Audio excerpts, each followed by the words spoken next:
तो चलिए बात करते हैं बीबीएल के एक जबरदस्त मुकाबले की। सिडनी थंडर बनाम मेलबर्न रेनेगेड्स। ये सिर्फ एक मैच नहीं है, ये दो ऐसी टीमों की टक्कर है जिनकी किस्मत इस वक्त बिल्कुल अलग अलग रास्तों पर है। और देखिए, यही इस मैच का सबसे बड़ा ड्रामा है। एक तरफ है मेलबर्न रेनेगेड्स, जिनके लिए ये करो या मरो का मुकाबला है।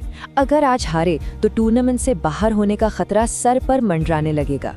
और दूसरी तरफ है सिडनी थंडर, जो वो पहले ही रेस से बाहर हो चुकी है। तो सबसे बड़ा सवाल ये है कि ये सिचुएशन किसके लिए ज्यादा खतरनाक है?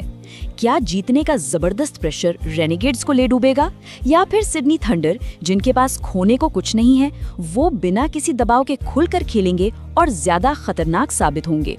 चलिए आंकड़ों में गहराई से उतरते हैं और इसका जवाब ढूंढते हैं। टीमों की बात तो हम करेंगे ही, लेकिन पहले बात करते हैं उस मैदान की जहां ये जंग होने वाली है, क्योंकि एनजी स्टेडियम की अपनी ही एक अलग कहानी है और ये कहानी इस मैच का नतीजा तय कर सकती है।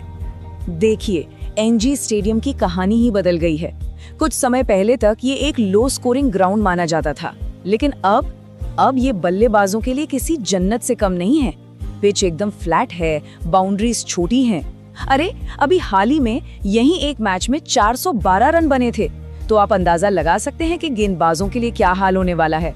मगर रुकिए, यहाँ एक बहुत बड़ा ट्विस्ट है।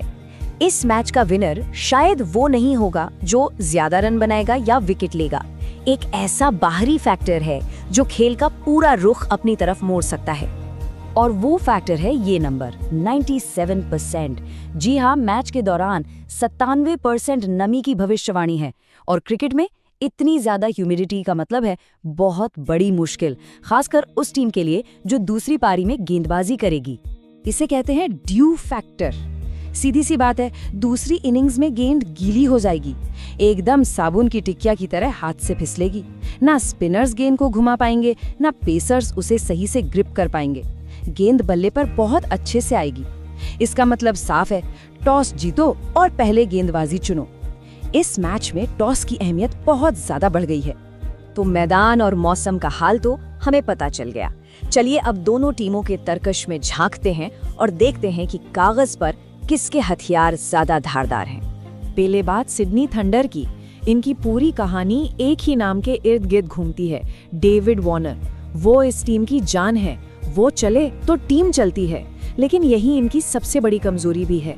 अगर वार्नर सस्ते में निपट गए तो इनका मिडिल ऑर्डर प्रेशर बिल्कुल नहीं झेल पाता और ताश के पत्तों की तरह ढेर जाता है। और एक चिंता की बात ये भी है कि वो घुटने की चोट से भी जूझ रहे हैं। अब आते हैं रेनेगेड्स पर। इनके पास एक आग उगलने वाली ओपनिंग जोड़ी है। मिडिल ऑर्डर में मोहम्मद रिजवान जैसा भरोसेमंद बल्लेबाज है, लेकिन इनका असली एक्स फैक्टर जो गेम पलट सकता है वो है एडम जैम्पा की वापसी। जैम्पा के आने से इनकी गेंदबाजी की सबसे बड़ी कमजोरी दूर हो गई है। हाँ, एक दिक्कत जरूर है, इनका नेट रन रेट बहुत खराब है, इसलिए इन्हें सिर्फ जीतना नहीं बल्कि बड़े मार्जिन से जीतना होगा। चलिए इस मैच को 3 छोटे छोटे राउंड्स में तोड़कर देखते हैं, पावर प्ले, मिडिल ओवर्स और डेथ ओवर्स, और फिर विश्लेषण करते हैं कि हर राउंड में आंकड़ों के हिसाब से कौन बाजी मार रहा है। तो सबसे पहले राउंड 1, पावर प्ले। शुरुआती 4 ओवर्स जहां मैच का टोन सेट होता है। यहाँ आंकड़े खुद ही पूरी कहानी बता रहे हैं। रेनेगेड्स का पावर प्ले स्ट्राइक रेट है 165.2, जबकि थंडर का है सिर्फ 135.5। ये कोई छोटा मोटा गैप नहीं है, ये एक बहुत बड़ा फर्क है। ये साफ दिखाता है कि रेनेगेड्स शुरुआत से ही कितना विस्फोटक खेलते हैं। तो साफ है, पहले राउंड में यानी पावर प्ले की लड़ाई में रेनेगेड्स थंडर पर बहुत भारी पड़ते हैं। Advantage Renegades. अब आते हैं दूसरे राउंड पर, मिडिल ओवर्स यानी ओवर नंबर 5 से 15 तक। ये वो फेज है जहां असल में मैच बनाए या बिगाड़े जाते हैं, और यहाँ पर एक ही नाम सब कुछ बदल देता है, एडम जैम्पा। उनकी वापसी रेनेगेड्स के लिए किसी संजीवनी बूटी से कम नहीं है। जरा सोचिए, फिसलती हुई पिच, गीली गेंद और सामने जैम्पा जैसा वर्ल्ड क्लास स्पिनर अपनी गूगली और स्लाइडर्स के साथ। थंडर के मिडिल ऑर्डर के लिए ये किसी बुरे सपने से कम नहीं होगा। तो दूसरा राउंड भी बिना किसी शक के रेनेगेड्स की नाम जाता है। जैम्पा की मौजूदगी उन्हें मिडिल ओवर्स में एक बहुत बड़ी बढ़त देती है। और अब तीसरा और आखिरी राउंड, डेथ ओवर्स। वो आखिरी 5 ओवर जहां प्रेशर अपनी चरम पर होता है और एक एक गेंद मैच का पासा पलट सकती है। यहाँ पर मुकाबला है डेनियल सैम्स और गुरिंदर संधू के बीच। सैम्स एक हाई रिस्क हाई रिवॉर्ड गेंदबाज हैं। अपने दिन पर वो मैच जिता सकते हैं, लेकिन अगर लय न मिले तो बहुत रन भी लुटाते हैं। दूसरी तरफ है गुरिंदर संधू, जो इस सीजन में गजब की फॉर्म में हैं। 14 विकेट ले चुके हैं और ज्यादा भरोसेमंद गेंदबाज साबित हुए हैं। तो कुल मिलाकर डेथ ओवर्स के लिए भी रेनेगेड्स का गेंदबाजी अटैक ज्यादा संतुलित और भरोसेमंद नजर आता है। ये आखिरी और सबसे अहम राउंड भी उनके खाते में जाता दिख रहा है। तो तीनों राउंड्स का विश्लेषण हो गया। अब जरा इतिहास के पन्ने पलटते हैं और इन सारे आंकड़ों को मिलाकर पहुंचते हैं अपने अंतिम फैसले पर। अगर हम हेड टू हेड रिकॉर्ड देखें तो यहाँ भी रेनेगेड्स का पलड़ा थोड़ा सा भारी है। इन दोनों के बीच हुए मुकाबलों में 10 बार रेनेगेड्स जीते हैं और 8 बार थंडर।